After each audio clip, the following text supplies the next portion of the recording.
Thomas Edison ایک مشہور سائنسدان تھا۔ اپنے بچپن میں بخار کے باعث وہ قوت گویائی سے محروم ہو گیا تھا۔ جب وہ چھوٹا تھا تو ایک دن وہ اسکول سے آیا اور ایک سربمہر لفافہ اپنی والدہ کو دیا کہ استاد نے دیا ہے کہ اپنی ماں کو دے دو۔ ماں نے خط کھول کر پڑھا اور اس کی آنکھوں میں آنسو آ گئے۔ پھر اس نے بآواز بلند پڑھا، تمہارا بیٹا ایک جینیس ہے، یہ اسکول اس کے لیے بہت چھوٹا ہے اور یہاں اتنے اچھے استاد نہیں ہیں کہ اسے پڑھا سکیں، سو آپ اسے خود ہی پڑھائیں۔ اس کے بعد اس کو پڑھانے کی ذمہ داری اس کی والدہ نے لے لی۔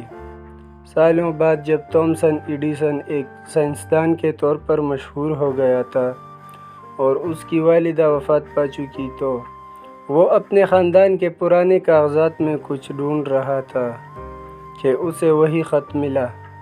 اس نے خط کو کھولا تو اس پر لکھا تھا، آپ کا بیٹا انتہائی نالائق اور ذہنی طور پر بالکل ناکارہ ہے، ہم اسے مزید اسکول میں نہیں رکھ سکتے۔ اسی دن ایڈیسن نے اپنی ڈائری میں لکھا، تامس ایلوا ایڈیسن ایک ذہنی ناکارہ بچہ تھا، پر ایک عظیم ماں نے اسے صدی کا سب سے بڑا سائنسدان بنا دیا۔ عظیم عورتیں نسلیں سنوار دیتی ہیں۔